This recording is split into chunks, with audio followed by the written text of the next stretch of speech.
Phoenix here. So, welcome in. Grab a chair, take a seat, and let's talk because this is Phoenix Talks. Today, I'm wondering how many of you have heard about the 27 Club? What exactly is the 27 Club? The club, it's not an actual organization or club, but it's a term used to categorize celebrities, mainly musicians, who've died at age 27. Usually under tragic or mysterious circumstances, such as drug overdose, suicide, or accident. The idea has gained traction over a cluster of high profile deaths that occurred around the same age.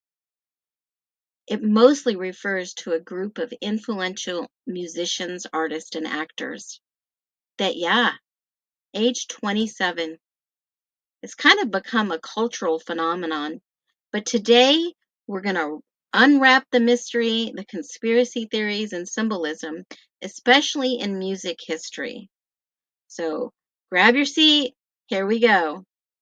The most famous members of all are Janis Joplin, Jimi Hendrix, Jim Morrison, Amy Winehouse, and one more as a bonus. So who's Jimi Hendrix? Well, famous musician, I'm sure you've heard some of his amazing music, died of asphyxiation due to a drug overdose. Widely, his legacy considered the greatest electric guitar musician in all history. And of course, you've got Janis Joplin, cause of death, sadly, a heroin overdose. Her legacy was a trailblazing rock and blues singer known for her raw vocals. And as I say this, I could hear her singing. Her voice was so unique. And of course, let's not forget Jim Morrison of The Doors. That was a big, huge symbol of counterculture. He was the lead singer, and that was his legacy. Of course, cause of death was heart failure. But get this, no autopsy was performed on Jim Morrison. He died in 1971. And, we can always talk about Amy Winehouse. She died in 2011. Cause of death, alcohol poisoning. Her music, I can hear her singing right now. Don't want to make me go to rehab. Now, I'm not a singer, but I love music. I was one of those born on music, grew up on music. Her legacy is a unique blend of soul, jazz, and R&B, right up my alley.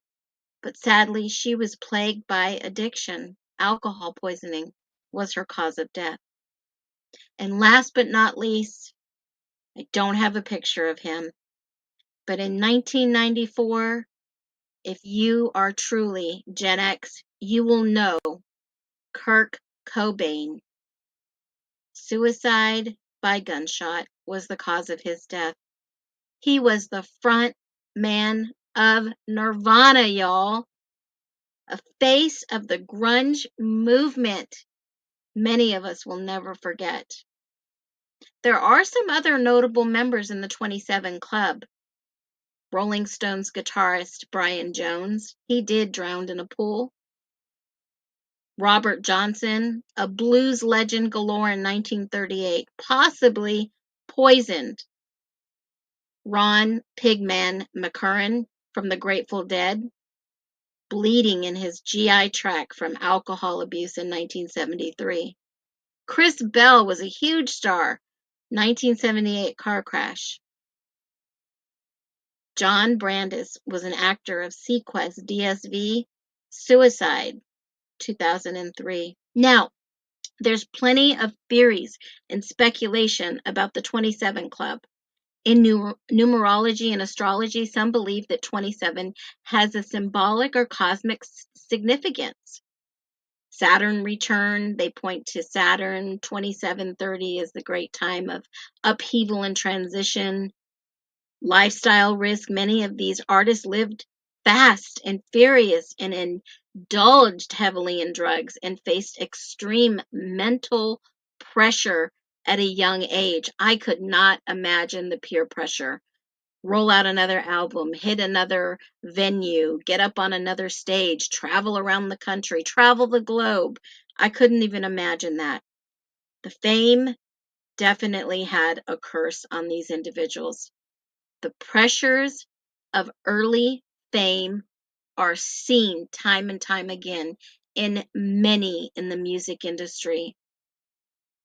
And some say contributing factors to burnout and self-destruction.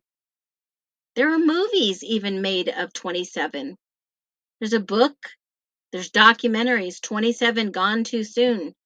The 27s, The Greatest Myth of Rock and Roll by Eric Segelstad.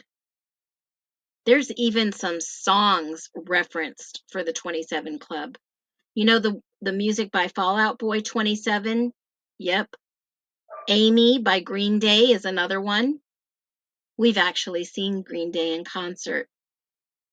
And Club 27 by Letlive is another song referenced. So let's have a reality check real quick. Statistically, 27 is not more deadly than any other age for musicians. It's just more emotionally resonant when young stars die at their peak. Some researchers actually call it confirmation bias. We remember the famous ones at 27, but not other ages as clearly. I wonder why that is. Despite the myth, the 27 Club underscores the dangers of fame, mental illness, and substance abuse, particularly in the music industry. It has become a cautionary tale for young artists rising too fast. I hope you enjoyed the 27 Club information because I sure love finding things to share with you. Make sure you subscribe, it's free. Hit a thumbs up, share this with a friend. And did you know that this is just one of the other things that I love to talk about? And I will have more to this series. Like, subscribe, and as always, be well. Phoenix out.